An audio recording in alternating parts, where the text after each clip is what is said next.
కాదంబరి జత్వాని ఇష్యూలో కూటమి ప్రభుత్వం బాగా కార్నర్ అయింది. పచ్చ మీడియా పైన సోషల్ మీడియాలో విపరీతంగా ట్రోలింగ్ నడుస్తూ ఉంది. మనం ఇక్కడ గట్టిగా అడిగేది ఏంటంటే, ఎవరో ఒక బ్లాక్ మెయిలర్, ఒక హనీ ట్రాపర్కి సంబంధించిన అంశంలో నిజాయితీ పరులైనటువంటి ఐపీఎస్ ఆఫీసర్ను బలి చేస్తారా? వాళ్ళని సస్పెన్షన్ పేరిట వేధిస్తూ జైలుకు పంపించే కార్యక్రమం చేస్తారా? ఈ కూటమి ప్రభుత్వం దుర్మార్గం ఇది అని చెప్పి మనం గట్టిగా మాట్లాడుతూ ఉంటుంటే, ఇక లింగు అని చెప్పి వెంటనే వెంకటకృష్ణ ఇందాక వచ్చి డిబేట్ పెట్టి ఒక స్టాండ్ అయితే చెప్పేశాడు. అదేం స్టాండ్ అంటే, ఐపీఎస్ అధికారులని టార్గెట్ పేరిట వేధించిన దానికి ఈయన దాన్ని ఏదో మసిబూసి మారేడుకాయ చేసే ప్రయత్నం, మాట మార్చే ప్రయత్నం చేశాడు. ఈయన చెప్పింది ఏంటంటే, అవును బ్లాక్మెయిలర్ అయితే పోలీసు వారు మెజిస్ట్రేట్ ముందు ప్రొడ్యూస్ చేసి రిమాండ్కి పంపించాలా, కానీ ఇక్కడ ఏమైనా ప్రైవేట్ గెస్ట్ హౌస్లో పెట్టి ఆమెను వేధింపులకు గురి చేశారా లేదా? ఇది నేను చెప్పట్లా, ఆమె ఆమె చెప్పింది.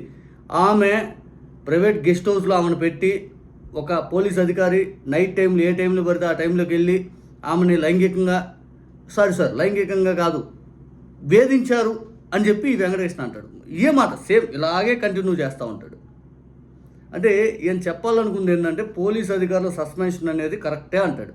కానీ ఇక్కడ క్లియర్గా మాట్లాడితే వెంకటకృష్ణ కాదంబరి జత్వాన్ని ప్రైవేట్ గెస్ట్ హౌస్లో పెట్టి వేధించారు అనడానికి ఎక్కడైనా మీకు సీసీటీవీ ఫుటేజ్ అనేది దొరికిందా?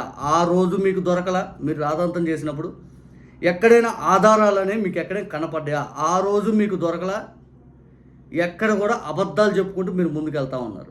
ఈ రోజుకి కూడా పోలీస్ అధికారుల నిజాయితీ గురించి ప్రజలందరూ మాట్లాడుతున్న సందర్భంలో ఒక బ్లాక్మెయిలర్ని సమర్థించారు అని చెప్పి మిమ్మల్ని తీవ్రంగా నెటిజన్లు సోషల్ మీడియాలో విపరీతంగా క్వశ్చన్ చేస్తుంటే, ఇంకా కూడా ఆ నిజాయితీ పరులైనటువంటి ఆఫీసర్ల పైన దుర్మార్గంగా బురద జల్లే కార్యక్రమం చేయడం మంచిది కాదు. మీ ప్రభుత్వంలో మీ సిఐడి అధికారులే క్లియర్గా ఇదే కాదంబరి జత్వాని గారు దాదాపు 1,32,00,000 రూపాయలు కుక్కల విద్యాసాగర్ దగ్గర నుంచి వసూలు చేసింది. ఈమె ఒక బ్లాక్మెయిలర్, ఈమె బ్లాక్మెయిల్ చేసింది. క్లియర్గా ఈరోజు మీ ఆంధ్రజ్యోతిలో రాశారు. 2009లో పరిచయం అయితే 2013 నుంచి బ్లాక్మెయిల్ చేసుకుంటూ డబ్బులు వసూలు చేసిందని. ఇక ఈమె పరిచయమైన క్షణాల్లోనే నాకు డాక్టర్ చదవాలని, డాక్టర్ చదవడానికి డబ్బులు లేవు, నేను డబ్బు కోసం ఏ పని ఏం చేస్తానని చెప్పి కుక్కల విద్యాసాగర్తో మాట్లాడినట్టుగా వార్తలు బయటకు వస్తూ ఉన్నాయి. ఆయన వెంటనే హోటల్ రూమ్కి వెళ్ళాక వాళ్ళిద్దరి మధ్య పర్సనల్గా ఉన్నటువంటి ఇమేజెస్ తీసుకొని ఆయన బెదిరింపులు గురి చేసిందని చెప్పి మీ పేపర్లోనే రాశారు ఇదంతా. ఇప్పుడు వచ్చేసేలేక ఎందుకు మాట మారుస్తున్నాం? మళ్ళీ పోలీసు వాళ్ళకి వీళ్ళు నిజాయితీ పరులైనటువంటి పోలీసు వారిపైన ఇంకా బురద జల్లే కార్యక్రమం ఎందుకు చేస్తున్నాం? ఇక్కడ ఈయన దాన్ని అడిషనల్గా ఈ పోలీసు వారిపైన బురద జల్లటానికి సిఐ నాగరాజు అంశం, సాయి కృష్ణ అంశం తీసుకొచ్చాడు. ఈ సాయి కృష్ణ అంశంలో మనం మాట్లాడింది ఏంటి? రౌడీ షీటర్ అయినటువంటి, ఇక దొంగతనం కేసులు ఇరుక్కున్నటువంటి వ్యక్తిని, అంటే మళ్ళీ రేపుగా మళ్ళీ దొంగతనం కేసులు ఇరుక్కున్న వ్యక్తిని టార్చర్ చేసి వేధించినందుకు సిఐ నాగరాజుని అరెస్ట్ చేశారు. అట్లాగే ఇద్దరు కానిస్టేబుల్ కూడా రాకో మాపు అరెస్ట్ చేస్తారు అని చెప్పి ఆయన మాట్లాడతాడు. అంటే ఇతని ఉద్దేశం ఏంటంటే, పోలీస్ అధికారులు సస్పెండ్ చేయడం ఆయన సమర్థిస్తాడు. వాస్తవానికి పోలీస్ అధికారులను టార్గెట్ చేయడం కోసం ఈ కాదంబరి జత్వాని అంశం అనేది తీసుకొచ్చారు. క్లియర్గా అర్థమవుతా ఉంది.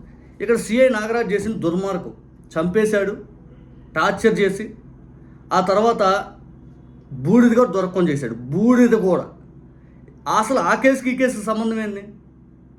ఆమెను అరెస్ట్ చేసి ఇక్కడ ఎక్కడైనా కానీ మీ దగ్గర ఆధారం ఉందా ఆమెను టార్చర్ చేసినట్టు కానీ, లేకపోతే ఆమెను వేధించినట్టు కానీ? ఆమె ఏదో చెప్పుకోవడం కాదు కదా. విచారణ అనేది సిఐడి అధికారులు ఈ కుక్కల విద్యాసాగర్ సంబంధించి లేకపోతే జత్వానికి సంబంధించి ఇద్దరు ఇష్యూలో సిఐడికి బదలాయింపు జరిగిందే మీ ప్రభుత్వంలో.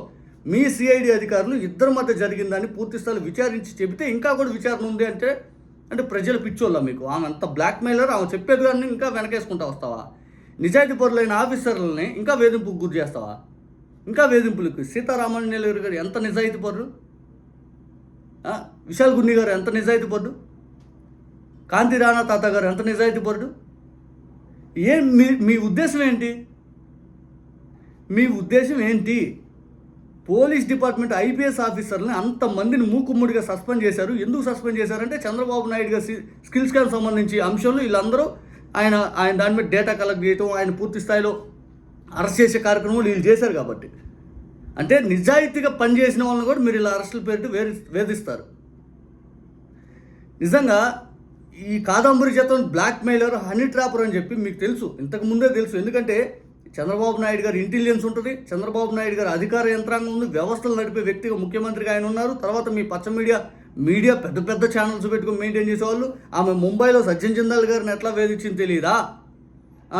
ఆ తర్వాత నోయిడాలో అమిత్ సింగ్ అని చెప్పి ఒక ఆయన మీద కేసు పెట్టింది. అమిత్ సింగ్ వచ్చి ఈమె మీద కేసు పెట్టింది తెలియదా? ఈ అమిత్ సింగ్ని నాతో సన్నిహితంగా ఉండడానికి ఎక్కువ ఎంజాయ్ చేస్తామని అన్నమాట. అమిత్ సింగ్ అనే అతను రియల్ ఎస్టేట్ వ్యాపారి. ఆ రియల్ ఎస్టేట్ వ్యాపారి నా దగ్గర భూములు ఉన్నాయని చెప్పి అమ్ముతాను అని చెప్పి ఒకసారి భూములు చూద్దురా అని చెప్పి అమిత్ సింగ్కి ఈ కాదంబరి జత్వాన్ని ఫోన్ చేసి పిలిపిస్తే ఆయన భూములు చుట్టానికి వస్తే నీకు భూముల కంటే కూడా నాతో ఉంటే నువ్వు ఎక్కువ హ్యాపీ ఫీల్ అవుతావు అన్నంట. ఇటువంటి ఆమెను పట్టుకొని ఆహా ఓహో అని భజన చేస్తారు. ఆమెను తీసుకొచ్చి జనాల మీద రుద్ది మళ్ళీ ఆమె చేసిన తప్పంత ఇప్పుడు పక్క తీసుకుపోయారు. ఇప్పుడు డైవర్షన్కి వచ్చేసరికి ఆమెను వేధించారు ప్రైవేట్ గెస్ట్ హౌస్లో పెట్టి. ప్రూఫ్ చెప్పి, ఎందుకంటే మీకు ఆ రోజే కానీ ప్రూఫ్ ఉంటే ఆ రోజే చూపించేవాళ్ళు. మీకు ప్రూఫ్లెస్గా ఒక బేస్లెస్ అలిగేషన్ ఒకటి చేస్తారు. మనిషికి గుద్ద కాల్చి ముఖాన వేస్తారు. ఆ రోజు కుక్కల విద్యాసాగర్ది ప్రైవేట్ ఫోటో ఒకటి థంబ్నెయిల్లో పెట్టి విపరీతం కొట్టారు. అది ఫోటో ఎవరు ఇచ్చారు మీకు? ఈ జత్వాని అనే ఆమెకి ఇచ్చింది.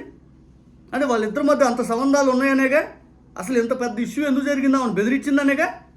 అంటే ఆమంతా ఆ రోజు ప్రైవేట్ ఫోటోలు ఇచ్చి అంత బ్లాక్మెయిల్ చేసిందని చెప్పి క్లియర్గా అర్థమవుతుండగా ఆమెను మంచి ఆమెలో ప్రొజెక్ట్ చేస్తారు.